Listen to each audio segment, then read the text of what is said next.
Yo, check this out. This is Wayne Wonder, representing for Warieka LTV. You see the vision, don't it? See the vision. Warieka LTV. Keep it locked. No, I'm gonna tell you. We as bloggers, these are the issues that we need to address. You understand what I said? You see? Set the path for the youth. Share, like, and subscribe and stay tuned to the channel because I don't know all this shit. Yes, I. Greetings once again, in the mighty name of His Imperial Majesty Emperor Selassie the First, and I think that's good and great. You see it? Yeah. And I look for a book named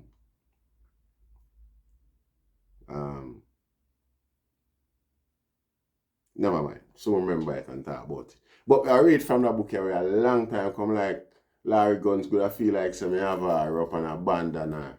I feel now with your mama, one of them things there, you know, see it? We continue with the thing called the thing there in our life. See? Yeah, I want somebody show me how to explain to me how to put them A1 and you natural word panel. Explain to me how to put them how format them thing in a playlist like the Band for Dead playlist, the My Prison Stories playlist, Death Row playlist, and so on. You see? Yeah, man, I give thanks. See, I'm general them, reach out to them and make them know what I go on. Bless upon yourself, you. See? Yeah. Yes, I. Cause I don't know. See? Yeah, so we are continuing with the book. The part I know with it, and I did do a little thing already a while back about bones from Gully. And that I kind of out from my personal investigation and from underground knowledge. Me nearly. You see it. So we work with how we have just to highlight certain players and figures in our history. You see it. So we're going to read about Bones now from Lara Gun's perspective, her personal experience with Bones and things like that. We could continue. Saying Bones and the Gully. A few blocks from the Pauper's Graveyard headquartered in a grey apartment building in 1367 Sterling Place, there was another posse whose fiefdom was briefly enlarged by the Renka's boss. The McGregor Gully gang had been in Crown Heights since the early 1980s, and it had formed a loose alliance with the Forties. A posse that hailed from a Forties, a posse that hailed from the Rockford section of Eastern Kingston and shared the same PNP affiliation as the Gully. The men from these two posses had fought a war of attrition with Delroy Edwards, and they were gladdened by his demise. R.I.P. Apanat. The Gully's Don was Eric Vassell, a man in his early 30s who was known as Chinaman because he was light-skinned and half Chinese. He was Delroy Edwards' contemporary and, like his rival, one of the young outlaws from Kingston who joined the posse exodus after the 1980 election. But Vassell had grown up on the other side of the political fence. McGregor Gully, where he grew up, had been drawn into the PNP's orbit by Manley's victory in 1972. Vassell was only a kid then, but he was old enough to run with the crew of gun-loving youth who apprenticed themselves to party's older enforcers. The Gully had taken its name from the drainage canal that ran through its heart along the west flank of Warieka Hill. The settlement had stayed aloof from political warfare until the 70s when the PNP began funneling money into the area for a Ministry of Works project to clean and rebuild the Gully. The project soon became a magnet for gangsters who wanted their share of the work theory, and the McGregor Gully turned into a robber's roost for tribalists from the PNP. Bory Boy and Feathermap were its earliest enforcers. They had already extorted money from work projects elsewhere in Kingston, and now they began converging on the Gully with a younger tribe of sufferers. Tony Brown, the leader of the Hot Stepper gang from Warieka Hill, and Tony Welch, the dreaded lord of the Concrete Jungle Posse who worked for the PNP's Ministry of Housing, both began hanging out in the Gully. Dennis Bart, the Warieka gunman known as Kappa, also became part of the Gully crew. Kappa was already loved and protected by the sufferers from Warieka because he gave them flour whenever he robbed the nearby Pillsbury's mill. These gunmen were getting money by robbing banks and homes uptown, but the McGregor Gully project was easier prey, as Brambles explained. Them get paid without lifting so much as a gravel.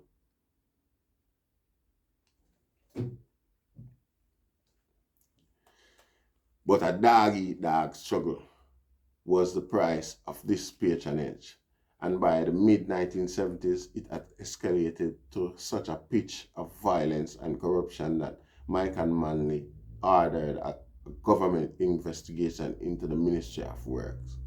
The luckless official who led it, Edward Ogilvy, was gunned down at the gate to his home in 1977 by a gunman from the Gully. Meanwhile, the PNP youth organization, PNP-YO, was trying to mobilize young men from the Gully into a conscious vanguard. The leader of the PNP-YO was a popular leftist named Paul Burke. He moved easily with the sufferers and, like many other party officials, looked to Cuba's revolution as a blueprint for a change in Jamaica. The PNP initiated a work exchange brigadista program with Cuba, and some of the Gully youth went there to learn about socialism, where they built houses and schools. Years later, a few of the local gunmen returned to Cuba for good. Tony Brown of the Hot Stepper took refuge there after Siaga won in 1980. Despite their best efforts, however, Paul Burke and the PNP-YO fought a losing battle against the overwhelming power of the gangs. Eric Vassar was no Che Guevara. He was too young for the brigadistas, but he was old enough to know that PNP's days were numbered and that a victory for Siaga would spell doom for a lesser gunman like himself. He hunkered down in the shadows during 1980 bloodletting and then left to make a name for himself in New York. Within a year or two, Vassar was selling ganja and a little cocaine in Crown Heights and bringing up a few colleagues from McGregor Gully. The deadliest were three brothers, Danny, Fitzy, and Winston Bala Reed. Bala Reed was the mastermind behind the 1970 murder of Edward Ogilvy. The officials who tried to probe the gang infiltration into the Ministry of Works. His younger brothers were experienced gunmen. Danny had been a policeman in Kingston, and they knew their way around. So did the two other trusted allies whom Vassar enticed to Brooklyn. Desmond Brown, whose brother was Tony Brown, the leader of the Hot Steppers, and Trevor Williams, the ne'er-do-well son of the great Rastafari and drummer Count Ozzy. These men informed the nexus of the McGregor Gully posse in Brooklyn. Vassar was a canny businessman. He soon branched out from ganja and powder cocaine into heroin, first Jamaican posse leader to sell that drug. His timing was excellent. In the mid-1980s, the New York police initiated Operation Pressure Point to drive smack dealers out of Manhattan's Lower East Side, and Vassar reaped the whirlwind as buyers moved elsewhere for their connection. Vassar got his heroin from a Nigerian, and he marketed it with entrepreneurial savvy, packaging it in dime bags stamped with catchy brand names like Obsession and No Way Out. Vassar himself had a string of colorful aliases. Besides Chinaman, he was also known on the street as the King. the Don, Brooklyn Barry, and the IRS. That one was bestowed because Chinaman taxed his soldiers for revenue and then used the money to buy clothes, Walkman, VCRs, and guns for the McGregor Gully sufferers in Kingston. The goods went down in cardboard barrels all year long, but most of them were hoarded for the annual Easter treat that Chinaman put on every spring. These potlatches made him a true godfather. The Gully's equal to Tivoli's Jim Brown and Vivian Blake. Many of Chinaman's guns were bought in Florida at a shop in Pompano Beach, where Chinaman's brother Donald sometimes got as many as 30 at a time. Chinaman called the guns he sent to Kingston vote getters for the PNP, part of the Gully's election time arsenal. But even without the pressure of election, Gully people still had to defend themselves, not only against Jim Brown's JP terrorists, but also against Seaga's police. By 1986, Vassal's posse had taken over most of the apartments in the building at 1367 Sterling Place. When the Jamaican landlord complained to police about all of the dealings and shooting inside and on the street, Chinaman had him killed. Sterling Place then became the Gully's flagship. Open 24 hours a day, 7 days a week, it was only one of the posse's drug spots, but it alone could take in as much as $50,000 a day. Chinaman sold much of his crack through the Gully's new brand in Houston. There was less competition in Texas, and the price of crack was then slightly higher than it was in the saturated New York market. Like Chinaman's move into heroin, this proved to be a wise shift in 1988. In 1988, New York police formed a special street enforcement unit called the Tactical Narcotic Team, TNT, another response to the murder of Officer Edward Byrne in Queens, which focused almost exclusively on crack. So Chinaman began using Houston as his primary market for that drug and concentrate on heroin and powder cocaine in Brooklyn. At that point, the only fly in the ghetto's Crown Heights ointment was Delroy Edwards and the Rankers, whose drive-by shooting and executions of disloyal soldiers was bringing down too much heat. But the Rankers' bust in the spring of 1988 was a mixed blessing for the Gully. It took out their major competitor, but it also brought intense police and federal surveillance into the neighborhood. Between 1988 and 1989, undercover agents made close to 40 separate buys at 1367 Sterling Place. There were frequent raids now, including an especially picturesque TNT operation when police went into the candy store next door with welding torch, cut a hole in the steel door, and dragged out two of Chinaman's soldiers. As law enforcement agents began roping a few Gully suspects into custody, they got that much closer to taking out the whole posse. So the Gully was running on borrowed time. The agents were only waiting to get Chinaman himself. In the summer of 1988, I wrote an article on the posse for The Nation, and it went through the requisite fact-checking before going to press. One of the people asked to read it was Basil Wilson, Jamaican-born chairman of the African American Studies Department of New York's John Jay College of Criminal Justice. I did not meet him until just after the article was published, when we had coffee at John Jay, and I realized how deep an understanding he had of Jamaica's gang history. Basil grew up in Eastern Kingston, wrote a doctoral dissertation on Jamaica's urban violence, and has since become an expert in Caribbean affairs. In the course of the afternoon's conversation, I asked him if he knew anyone in the Brooklyn posse world. Does the name Trevor Phillips mean anything to you? Basil asks. He comes from McGregor Gully. Trevor was a PNP activist, and he was involved with all the rankings in the gang truce of 1978. I remember who Trevor Phillips was. the leader of the Central Peace Council, and the man whose name had been in so many cleaner stories about the truth that I had asked Brambles if he knew him. But Brambles could only vaguely remember that Trevor Phillips had long since left Jamaica for good. He's somewhere in Crown Heights, Basil said. He still moved with the men from the Gully posse.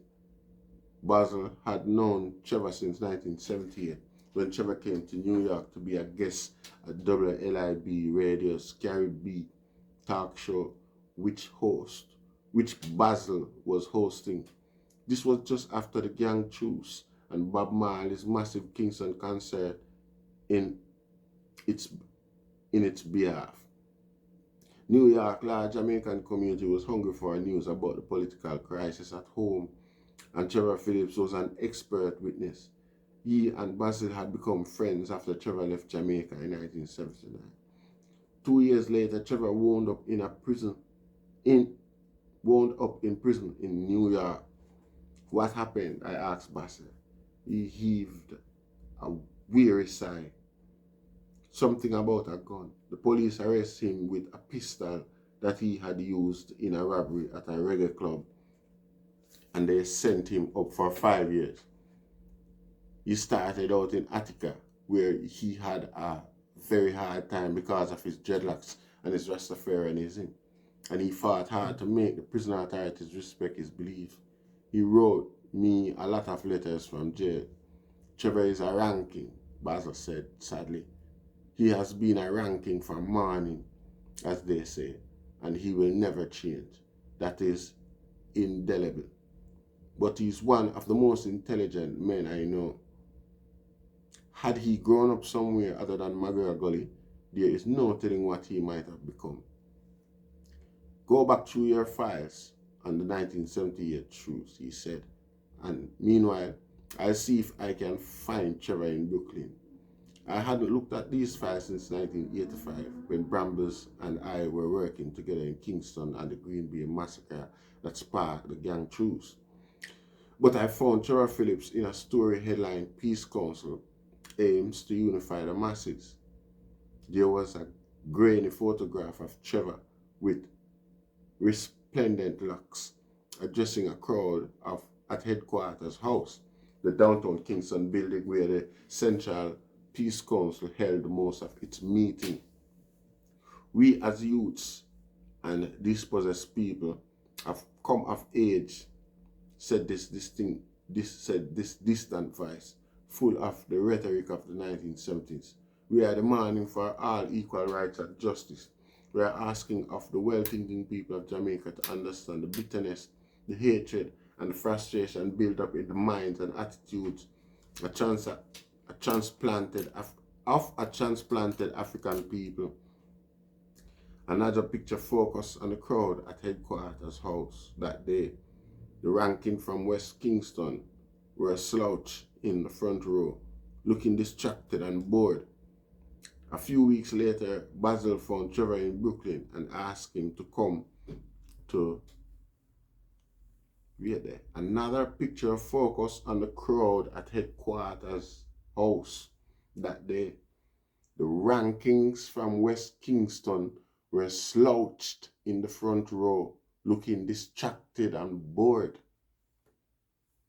Okay. A few weeks later, Basil found Trevor in Brooklyn and asked him to come to John Jay for a meeting. He agreed but never showed up. This kept happening, and finally Basil gave me Trevor's phone number so that I could call him myself. Pardon. We began an attenuated telephone courtship dance. He would call late at night when he was in the mood to talk, but always in a guarded fashion that tested us both. He was waiting to see whether he could trust me. It was not until the fall of 1990 that he agreed to meet me in Brooklyn. I did not know it, but by then the police and the FBI were almost ready to bust Chinaman and the entire Gully posse. Trevor was skittish about where to meet. He didn't want to come anywhere near the old Rankers territory but he finally chose a bar near Radders Avenue because I said I was familiar with the spot. It was almost empty that night, but Trevor was sitting at the far end of the bar, flirting with the Barbadian woman who tended it. He had told me over the phone that everyone called him Bones, and now I could see why. Trevor was thin as a reed. He had a melancholy expression in his soft eyes. The dreadlocks he had fought to keep in prison had been trimmed a long time ago, but even though the years between Kingston and Brooklyn had battered him, he still had the bearing and dignity of a man who had tried to convince his generation of outlaws to put down their guns. Don't even bother trying to understand some of these men out on the street, Trevor said after we left the bar and were walking to the apartment of his Rastafarian friend Gaddafi. I've known them for too long, and they have turned savage now.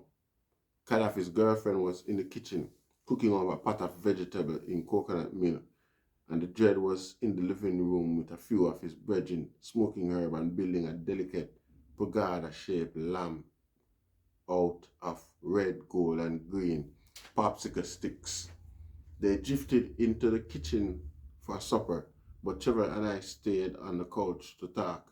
We discovered that we were exact contemporaries, both of us born in 1949. And so Trevor began at the beginning, the 1960s, when we and Jamaica came of age. He told me that his political awakening had come with the bulldozing of Betrayal in 1966. He was 17 then, with a father he scarcely knew and a mother far away in England, so he had embarked on a search for surrogate parents. A Jamaican's boy classic quest. He was drawn to the Rastafarian brethren in Betrayal, and he was in the shantytown on the day when Siaga bulldozers rolled in. The memory of that day abided. Even as he grew up and was seduced into political activism by the hopeful message of the PNP, Trevor's activism wired constantly with his Rastafarian conviction that politics and the shitstem was a Babylon thing that no dread should touch. Kingston's thriving musical culture became Trevor's other path to self-discovery. He began hanging out an older musician named Carlos Malcolm and this band, which played a blend of ska and Afro-Cuban sounds. The group was popular with Norman Manley and often played for parties at John Blair, Manley's uptown Kingston home. It was there that Trevor first met PNP politicians like Dudley Thompson, who was then trying to unseat Seattle in West Kingston. In Warieka Gully, music unified the young sufferers who were Trevor's own age. There was a group of very talented youth who got together in the Gully yards and at Cox and Dodd's recording studio downtown. One of them was a kid named Robbie Shakespeare, who gave Trevor rides on the handlebar of his bike. Within a few years, Robbie was playing bass guitar for Bob Marley and the Wailers. Trevor got to know Marley from sessions at Cox and Dodd Studio One, and he got sweet on a shy girl named Rita around the time when Bob himself started courting her. Even though he lost Rita to his new friend, Trevor still remembered those times with joy. But the cult of badmanism was part of this world too, and Trevor got caught up in it before he was out of his teens. He was arrested in 1967 for a robbery at an uptown Kingston club. Although he protested his innocence, he had no money for a lawyer and was sent to general penitentiary for 5 years. There he endured the same kind of punishment meted out to the character played by Jimmy Cliff in The Harder They Come. He was lashed to rum barrels and beaten with a cat o' nine tails, but he had a chance encounter with Bob Marley during that time. a vivid moment of shared sufferation that strengthened Trevor's faith. Alan Cole, Bob's manager, grew up with me in the gullies, Trevor said. We called him Skill because he was a terrific footballer. One day, he and Bob came out to the beach of Port Henderson, where it happened that I was with a prison work crew chopping wood, and they saw me. I was ashamed being there in prison clothes in front of Bob, but they made me feel like a brother. Skill said, boy, everybody out here fight for your bones. And then he turned to Bob and told him I was the man who was sent to prison for something I didn't do. And Bob was looking real painful, and I could see that he was feeling my pain. Although the general penitentiary was hell, it was a hell with a library. I love philosophy and I could read it easy.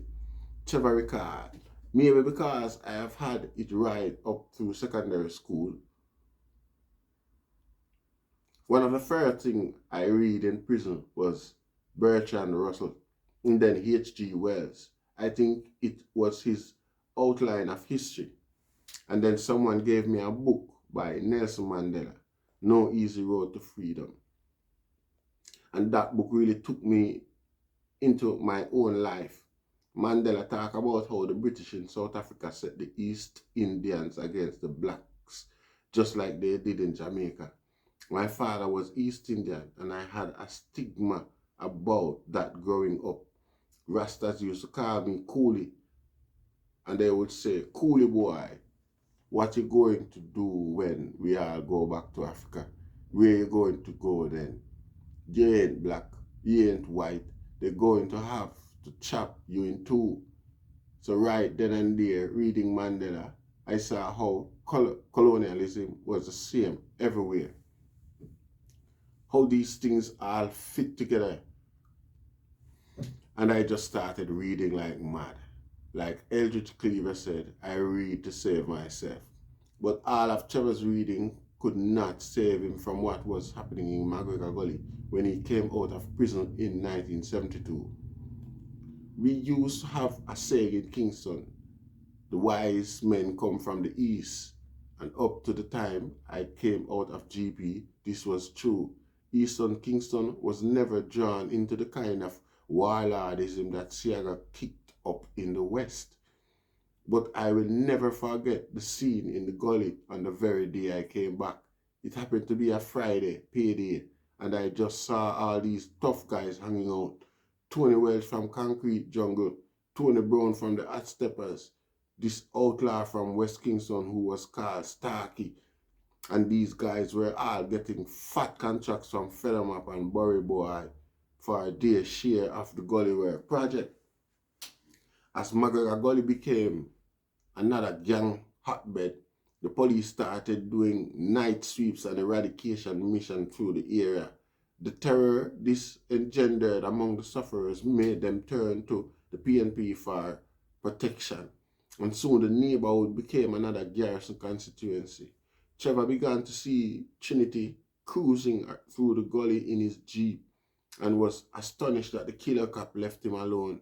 He thought that maybe it was because he had gotten to know Trinity's outlaw brother Dukey in prison. A couple of nights after I saw Trinity for the first time in the gully, I was at a dance down by the waterfront. I'm carrying a 38 and I see Trinity coming, searching everyone for guns.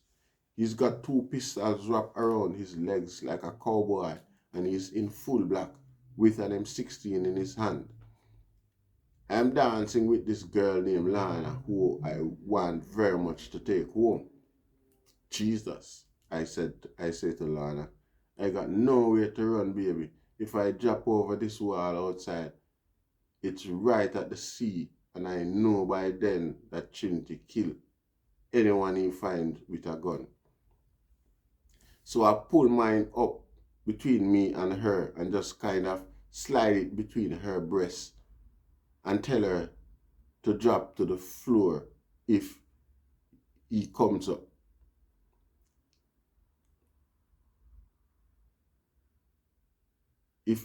And tell her to drop to the floor if he comes up, that I'll shoot him first. Lana is trembling. I can feel her shivering against me.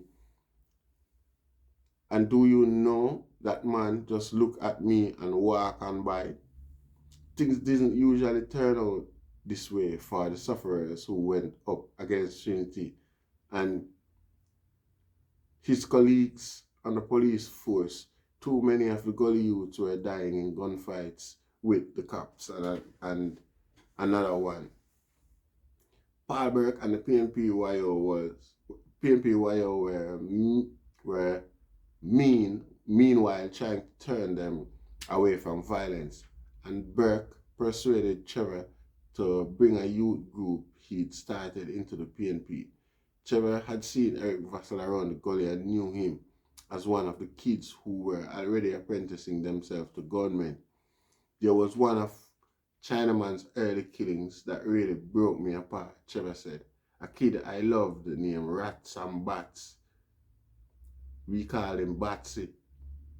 He had broken away from Tony Brown and the Hot Steppers because of a murder they had done that Batsy knew was wrong, and Tony ordered Chinaman to kill him. He was just a teenager then, and Chinaman wasn't much older either. Batsy had made a tape for Tony Brown, pleading for his life, and on the night they killed him, he'd sent a message for me to meet him down in the gully, but Chinaman intercepted it, and by the time I got it, it was too late. I started running down to Batsy's yard, and I heard the shots. I hid in the shadows, and later I overheard Chinaman bragging about how he saw Batsy fall. I just went to my girlfriend's house and broke down. That was the night when I knew how vicious all these guys had become, that they were nothing now but real-life killers. From then on, in Kingston and later in New York, Trevor and Chinaman kept an uneasy peace.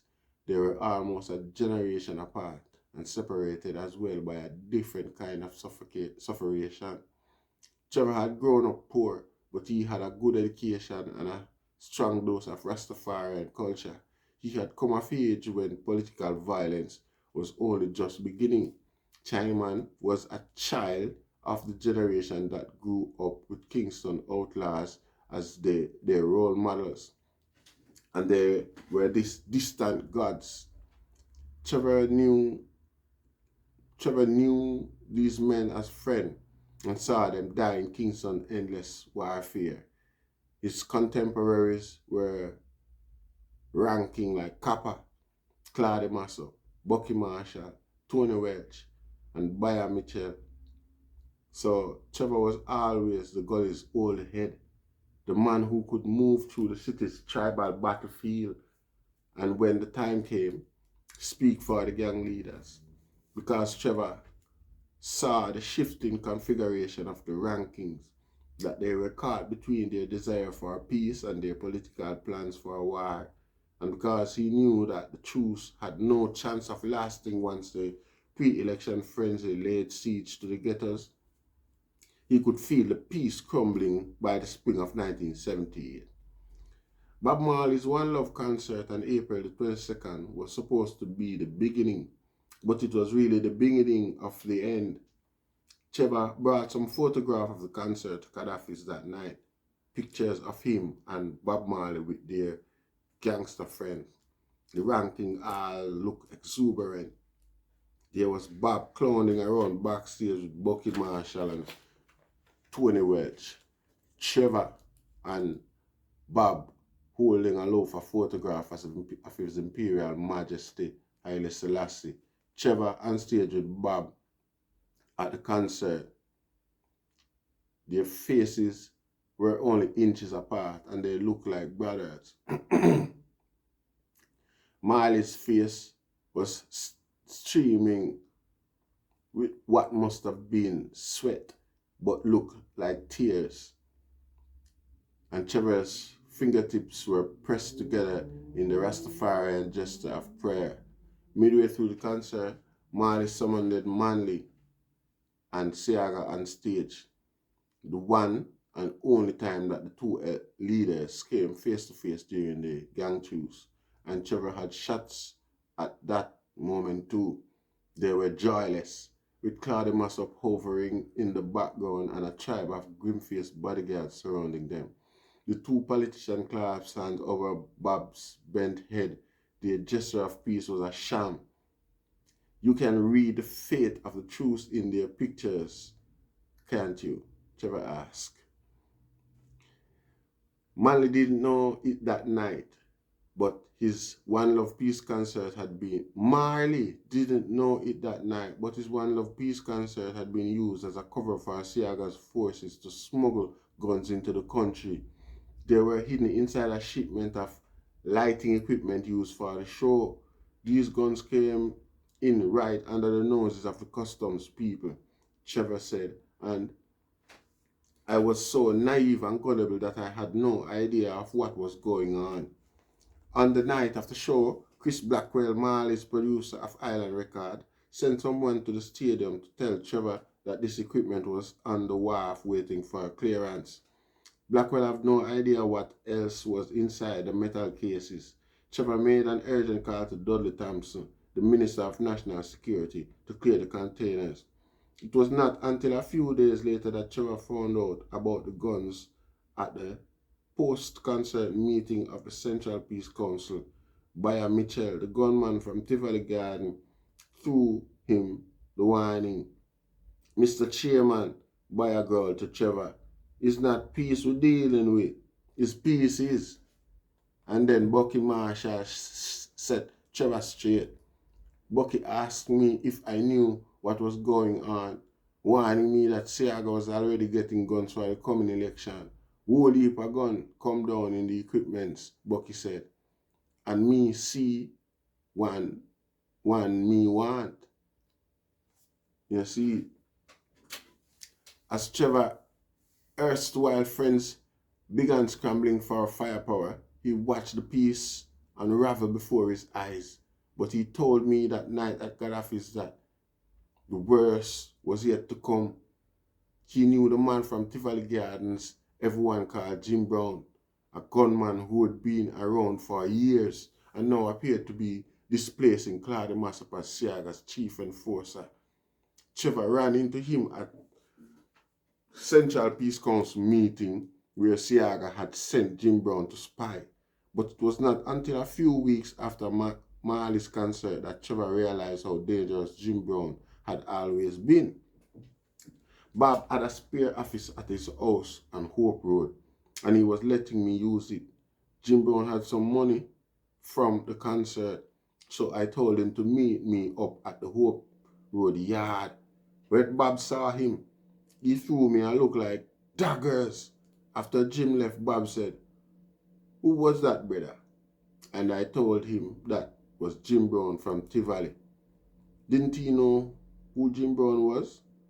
I had seen Bob angry before, but never like that. "Bones," he said. "I seen that brother before. He was here the night I got shot." Ever since that attack in 1976, Jamaica had buzzed with rumors about who had set it up. Timing showed a certain brutal intelligence.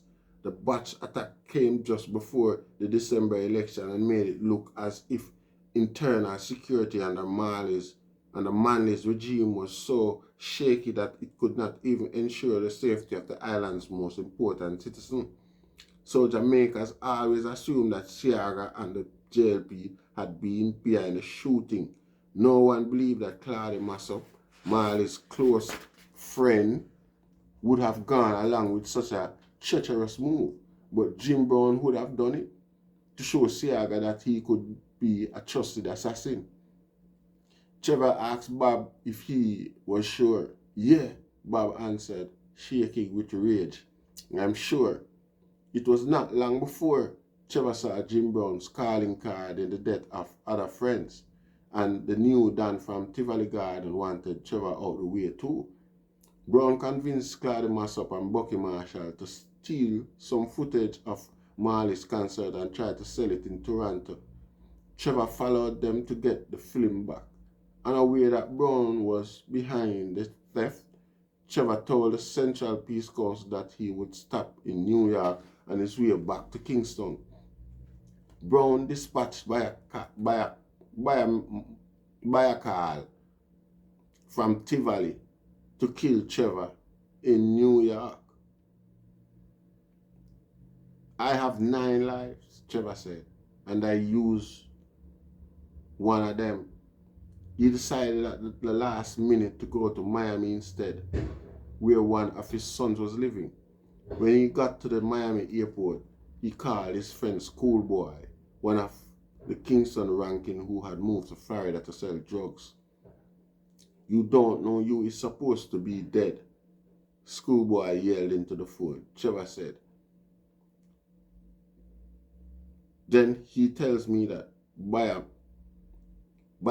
is there in Miami, over at the yard of this DJ we call King Sporty, bragging about how he shot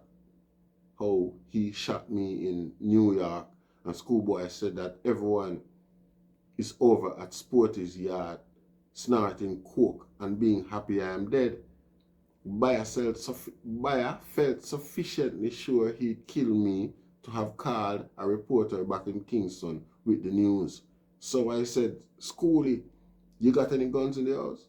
He has a Thompson submachine gun and he gives me a 9. And we forward over to Sporty's yard. Schoolie knocked at the front door and I work my way around the back like the cops do. Sure enough, I hear Bayer's voice inside. I come through the back door, gun in hand, and shove Bayer up against the wall. "You son of a bitch," I say. "You killed me? Right. You killed me, right? Well, I don't know which jet you gunned down in Brooklyn, but it wasn't me." Sporty was begging for Bayer's life, so I just put my gun away and told Schoolie, "What, me come here, a man a brag say him just kill me, you know." And Sporty a beg, but yeah.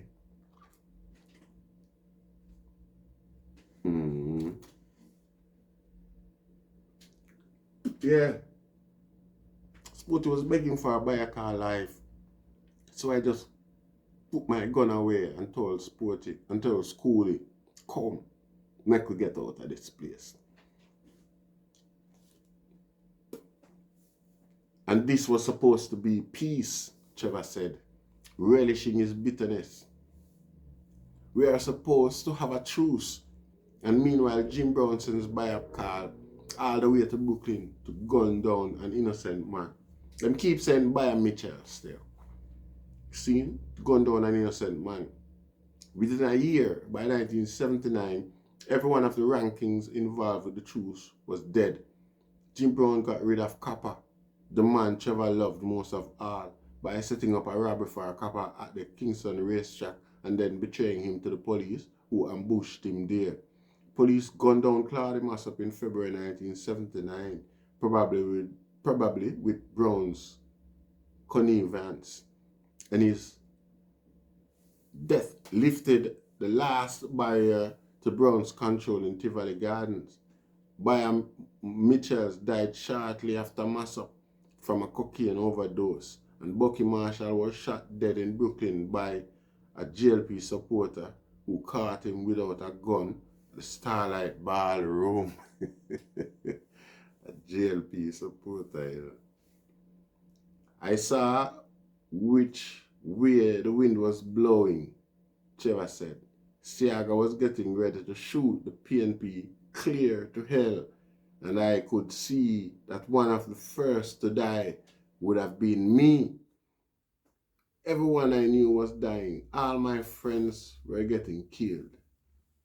So Trevor left Jamaica for Brooklyn after burying Copper in a $5,000 funeral paid for with money from the peace concert. He never went back. It was very late by the time Trevor finished talking. Gaddafi and his girlfriend had long since gone to bed. As I rose to leave, Trevor asked me if I wanted to walk over to the Gully's the Gully's place and Sterling and Schenectady. But then he reconsidered. He wasn't sure that he could trust me yet. That's okay, I said. I ought to find a gypsy cab back to Manhattan. Trevor had said nothing that night about the Gully's current running or about his own tangled history in New York. But the story of his struggles in the Kingston gang world of the 1970s were a motherlode, an essential preface to the bitter history of the 1980s and the Jamaican gang diaspora in New York. I was grateful to have met him at last. In the taxi going home, I thought of Bob Marley's anthem, No Woman No Cry, and its lament for our good friends. We were lost, and its lament for a good friend we have lost along the way. Trevor's stories were a requiem for his own lost friends and for the merciless decades that bore them away. It was this same ruthlessness that spawned the posses with a grim inevitability. But Trevor's stories left me to wonder if the 1970s might have birthed a different Jamaica had the powerful not been intended on war, had the powerless miraculously been able to run away from the guns they were given, had the hopeful ones like Trevor not been run to ground, then the sufferers might have found a way out other than this underground railroad into exile and death. But that was tantamount to saying, had the history of Jamaica not been what it was. Trevor and I parted with a promise to meet again soon. Neither one of us knew that it would be almost a year before we saw each other again, and that we would not meet in Brooklyn.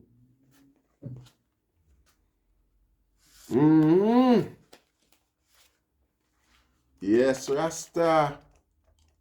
Yo. Yes, I give thanks. You see it, so I'll stop it there so the reading, because the space on the tape, want to make sure I say, you don't see it. Yeah, man. So, yeah, that part there was, that chapter was quite compelling, quite revealing. A bit of inaccuracies here and there, but nonetheless compelling and well put to a degree, yeah. So I give thanks. You don't know, share, like, and subscribe again and help grow the channel and see it. And I give thanks. Rastafari.